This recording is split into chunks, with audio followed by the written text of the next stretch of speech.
সবাই কমেন্ট করো বন্ধুরা, সবাই কমেন্ট করো।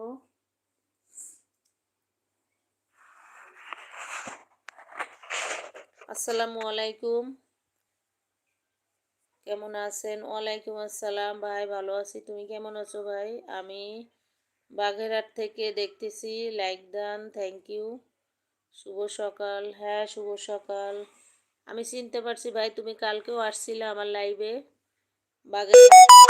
থ্যাংক ইউ, অনেক অনেক ধন্যবাদ, অনেক অনেক ভালোবাসা আমার লাইভে আসার জন্য ভাই। খেয়েছেন আপু? না ভাই, আমি খেয়ে ভাই, আমি রোজা রয়েছি, 6 রোজা। হ্যাঁ আপু, হ্যাঁ আমি দেখছি কে, তুমি আমার ভিডিওতে কমেন্ট রেখে যাবা, 3টে শর্ট ভিডিওতে আমি তোমার পরিবারে যেয়ে ঘুরে আসবো। শুভকামনা